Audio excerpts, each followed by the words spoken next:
Welcome back. రమారమి 100 ఏళ్ల క్రితం మొదలైంది ఓ సుదీర్ఘమైన రేసు. ఓవైపు ఎర్రదండు, మరోవైపు కాషాయ దళం. దేశంలో 100 ఏళ్ల క్రితం ఉన్న సామాజిక రాజకీయ పరిణామాలను బేస్ చేసుకుని ఇద్దరూ ఒకేసారి పరుగు పందెం స్టార్ట్ చేశారు. ఒకరి సిద్ధాంతం విదేశాల నుంచి దిగుమతి అయితే మరొకరి సిద్ధాంతం భారత్లోనే నిర్మాణమైంది. ఒకరిది సనాతన ధర్మ సిద్ధాంతం, మరొకరిది ప్రపంచ మానవాళి సంక్షేమం. ప్రపంచ ఎజెండాతో మొదలైన వారు ఢిల్లీని క్యాప్చర్ చేయాలనుకున్నారు. కానీ ఈ 100 ఏళ్లలో ఢిల్లీ దరిదాపుల్లో కూడా రాలేకపోయారు. మరొకరు చలో ఢిల్లీ అంటూ ప్రయాణం మొదలుపెట్టి అనేక అవాంతరాలు ఎదుర్కొన్నప్పటికీ ఢిల్లీని క్యాప్చర్ చేశారు. మరి ఈ 100 ఏళ్లలో ఎర్రదండు ఫెయిల్ అయింది ఎక్కడా? కాషాయ దళానికి కలిసొచ్చింది ఎక్కడా? అంతా కోల్పోయి ఒకరు ఆపసోపాలు పడుతుంటే ఇప్పటికీ మరింత స్పీడ్గా పనిచేసుకుపోతూ రోజు రోజుకు విస్తరించుకుపోతున్నది మరొకరు. మరి ఆ వివరాలేంటి?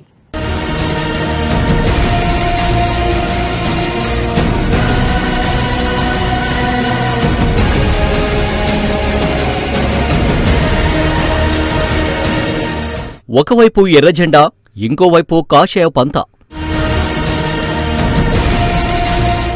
దేశ రాజకీయాలపై భావాజాలాల పెనుముద్ర. 100 ఏళ్ల పరుగు పందెంలో ఎవరేం సాధించారు? దేశ రాజకీయ, సామాజిక, సాంస్కృతిక చరిత్రలో 100 ఏళ్ల కాలగమనం అనేది ఎంతో లోతైన, సుదీర్ఘమైన ప్రయాణమే. అయితే ఈ 100 ఏళ్ల మార్కు దాటిన తర్వాత ఒక్కసారి వెనక్కి తిరిగి చూసుకుంటే అటు కమ్యూనిస్టులు గాని, ఇటు కాషాయ దండు గాని ఎవరేం సాధించారు, ఇంకా ఎవరెంత దూరం ప్రయాణించాల్సి ఉందనేది అత్యంత ఆసక్తి రేపుతున్న అంశం.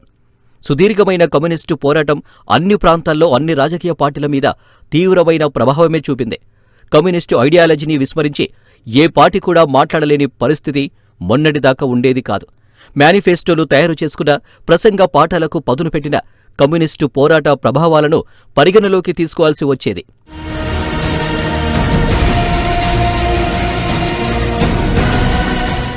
మరోవైపు కేంద్రంలో మోడీ అండ్ అమిత్ షా శకం మొదలయ్యాక, అంటే ఈ 10 ఏళ్లలోనే పరిస్థితులు పూర్తిగా తారుమారయ్యాయి.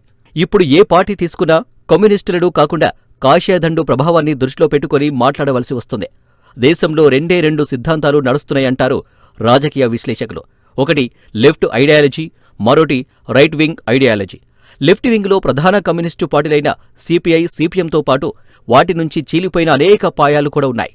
ఇక రైట్ వింగ్లో బీజేపీతో పాటు దానికి అనుబంధంగా పనిచేసుకుపోతున్న పార్టీలు. అయితే ఇక్కడ మరింత క్లారిటీగా చెప్పుకోవాలంటే ఒకవైపు కమ్యూనిస్టులు, మరోవైపు సంఘ పరివారుగా చెప్పుకోవచ్చు.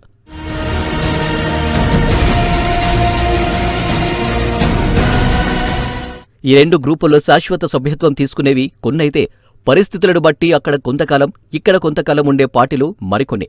తమిళనాడులోని ఏఐడిఎంకే, డిఎంకేతో పాటు బీహార్లో ఆర్జేడీ, జేడీయూ, పంజాబ్లోని ఎస్ఏడీ వంటి పార్టీలు ఇందుకు ఉదాహరణలుగా చెప్పుకోవచ్చు. ఈ విషయంలో అన్ని పార్టీలకు ఓ రకమైన స్పష్టత ఉన్నా ఇప్పుడు కాంగ్రెస్కు మాత్రమే క్లారిటీ మిస్ అవుతుందన్న అభిప్రాయాలు సర్వత్రా వినిపిస్తున్నాయి. ఏ పార్టీతో ఏ స్టేట్లో పొత్తు పెట్టుకుంటారు, ఏ పార్టీతో తెగతింపులు చేసుకుంటారు అనేది తెలియక ఆయా పార్టీల నాయకుల్లోనే గందరగోళ పరిస్థితి ఏర్పడింది.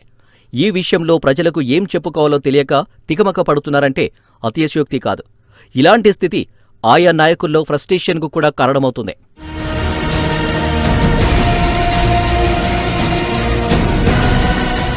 కమ్యూనిస్టుల 100 ఏళ్ల పోరాటం ఎలా వక్రమార్గం పట్టిందనేది ఆ గ్రూపు నాయకులు ఎక్కడైనా చర్చించుకుంటున్నారా అంటే లేదనేదే సమాధానం.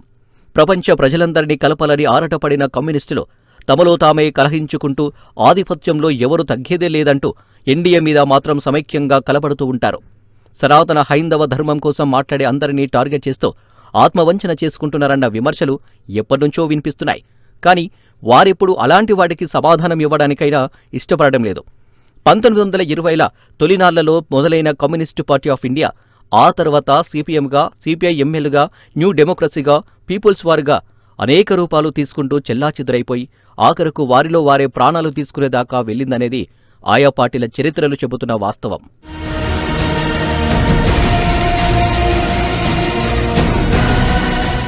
ఇలాంటి క్రమంలో సిపిఐ, సిపిఎం వంటి ప్రధాన పార్టీలు రెండు కూడా దేశంలోని నిర్దిష్ట పరిస్థితుల నుంచి తమ కార్యక్రమాన్ని రూపొందించుకోవడంలో విఫలమయ్యాయని ఆ పార్టీ నేతలే అంగీకరిస్తారు. పంథాను బట్టి చేసే వర్గ పోరాటాల్లో సామరస్యత ఉండాలనే పాశ్చాత్య దేశాల విప్లవ అనుభవాలను అనుకరించేందుకు కొందరు ప్రయత్నించగా, చైనా వంటి సాయుధ పోరాట ప్రవాహాన్ని డంపు చేసుకున్నది మరికొందరు. ఆ రెండూ పూర్తిగా విదేశీ కార్యాచరణలపైనే ఆధారపడ్డాయి. కానీ మన దేశీయ అవసరాలు, ప్రత్యేక సంస్కృతులు, విభిన్న సాంప్రదాయాలు, అందులోనూ అందర్నీ కలిపి ఉంచే సమైక్య భావ పరిమళాన్ని అర్థం చేసుకోలేకపోయాయి. ఫలితంగా కమ్యూనిస్టు విభాగాలన్నీ ఘోరంగా భంగపడ్డాయన్న విమర్శలు ఆ పార్టీ నేతల నుంచే అడపాదడపా వినిపిస్తున్నాయి. అయితే సైద్ధాంతిక అన్వయాల్లో ఏమాత్రం రాజీపడకపోవడమే వాటి వైఫల్యాలకు అసలు కారణంగా చెబుతారు. ప్రాచీన కులం, మతం, జాతి, లింగం, ప్రాంతం తదితర అస్తిత్వ సమస్యల పునాదిగా కమ్యూనిస్టు ఉద్యమ కార్యాచరణ ప్రణాళికను రూపొందించుకుని ప్రజలను విముక్తి బాటలు నడిపించలేకపోయాయనే అభిప్రాయాలు మేధావుల నుంచి వినిపిస్తున్నా, వాటిని అర్థం చేసుకుని, ఆకలింపు చేసుకుని అన్వయించుకునే విషయంలో మొండి వైఖరి కారణంగా నేటికి చతికిల పడుతున్నాయి. ఫలితంగా ఒకప్పుడు దేశంలోని పలు రాష్ట్రాల్లో కీలకంగా వ్యవహరించిన కమ్యూనిస్టులు ఇప్పుడు దాదాపుగా కనుమరుగైపోవాల్సిన పరిస్థితి. పశ్చిమ బెంగాల్లో 3 దశాబ్దాలుగా పైగా ఏలినా ఇప్పుడక్కడ కనీసం అడ్రస్ కూడా లేకుండా తయారైంది. పార్టీ క్యాడర్ మొత్తం టీఎంసీ గూటికి గంపగుత్తగా ట్రాన్స్ఫర్ అయిపోయింది.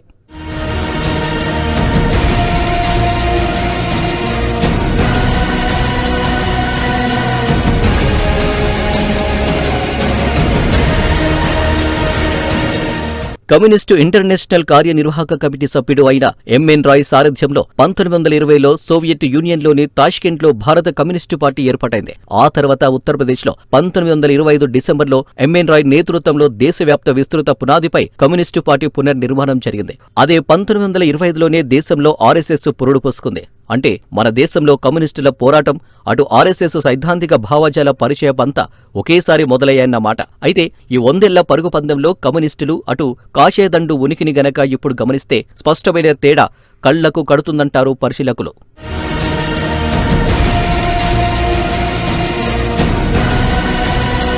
అటు ఆర్ఎస్ఎస్ ఏర్పడి 100 ఏళ్లైంది. 1925లో నాగపూర్లో శంకుస్థాపన జరిగింది. కేశవరావు బలిరామ్ హెడ్గేవార్ కేవలం ఒక 5 మందితో చిన్నపాటి గ్యాదరింగ్ను విజయదశమి రోజున ప్రారంభించారు. అది ఇంతింతై వటుడింతై అన్నట్లుగా తయారై ఎందరో కార్యకర్తల కృషి, త్యాగం, బలిదానాల వంటి ప్రేరణతో ఇప్పుడు ఇలా ఢిల్లీ పీఠాన్ని అందుకునేదాకా వెళ్ళింది. ఆర్ఎస్ఎస్ మూల సిద్ధాంతంతో తయారైన వారు కొందరు, హిందుత్వంతో జతగూడిన వారు మరికొందరు, ప్రగాఢమైన జాతీయ భావంతో రగిలిపోతూ ఉన్నవారు మరికొందరు. ఇలా రాష్ట్రపతి ముర్ము, ప్రధానమంత్రి మోడీ, ఆర్థిక మంత్రి నిర్మలా సీతారామన్, ఢిల్లీ ముఖ్యమంత్రి రేఖా గుప్తా ఇలా ఎక్కడెక్కడో తయారై ఢిల్లీ దిశగా ప్రయాణం కట్టి ఎర్రకోటలో జెండా ఎగరవేస్తూ అనేక రాష్ట్రాల్లో సనాతన ధర్మమే ఎజెండాగా పరిపాలించే స్థాయికి వెళ్లారు.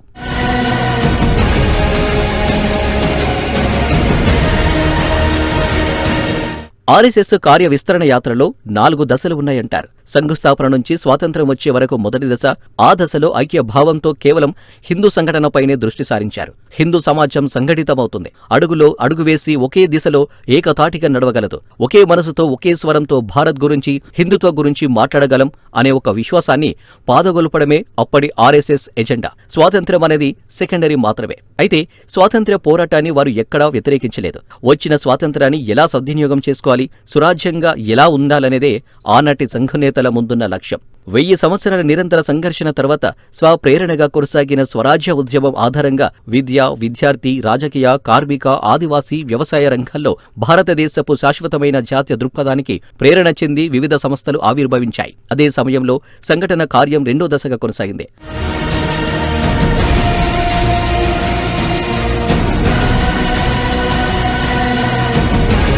నేడు సంఘు కార్యకలాపాలు శాఖల రూపంలో దేశంలోని అనేక గ్రామాల దాకా చేరుకున్నాయి. దాదాపు 40 సంస్థలు సమాజ జీవనానికి చెందిన వివిధ క్షేత్రాల్లో చురుగ్గా, సమర్థవంతంగా పనిచేస్తున్నాయి.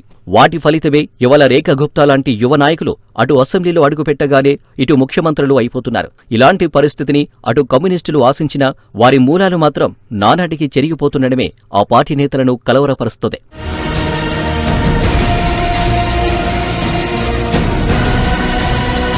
ఆర్ఎస్ఎస్ హిందూ సంఘటన కోసం పనిచేస్తుంటే అటు కమ్యూనిస్టు భావజాల మేరకు పనిచేసే నాయకులంతా హిందూ సంఘటనకు వ్యతిరేకంగా పనిచేసే సంకుచిత స్వభావాలుగా మారిపోయారు. ఆర్ఎస్ఎస్ విస్తృతిని అడ్డుకోవడానికే పన్నాగాలు పన్నుతూ అసలు తమ కార్యాచరణ ఏంటో విస్మరించారన్న అతిశయోక్తి కాదు.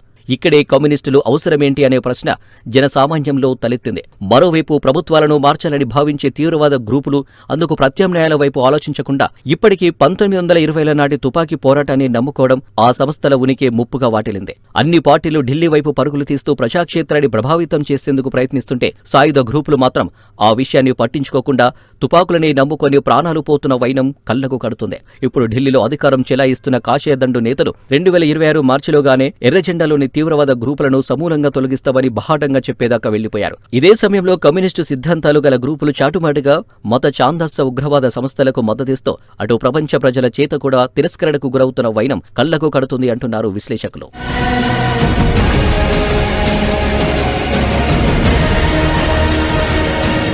ఈ రెండు ముఖ్యమైన సంస్థలు ఇప్పటికే 100 ఏళ్ల ప్రయాణం పూర్తి చేసుకున్నాయి. 2వ దశాబ్దంలోకి అడుగుపెట్టాయి. మరి ఈ 2వ శతాబ్దాన్ని 2వ అధ్యాయంగా భావిస్తే ఎవరి ప్రయాణం ఎక్కడిదాకా చేరింది, ఎవరు ఎక్కడ ఆగిపోయారనేది ఎవరికి వారు ఆలోచించుకోవాల్సిందేనన్న వ్యాఖ్యలు వినిపిస్తున్నాయి.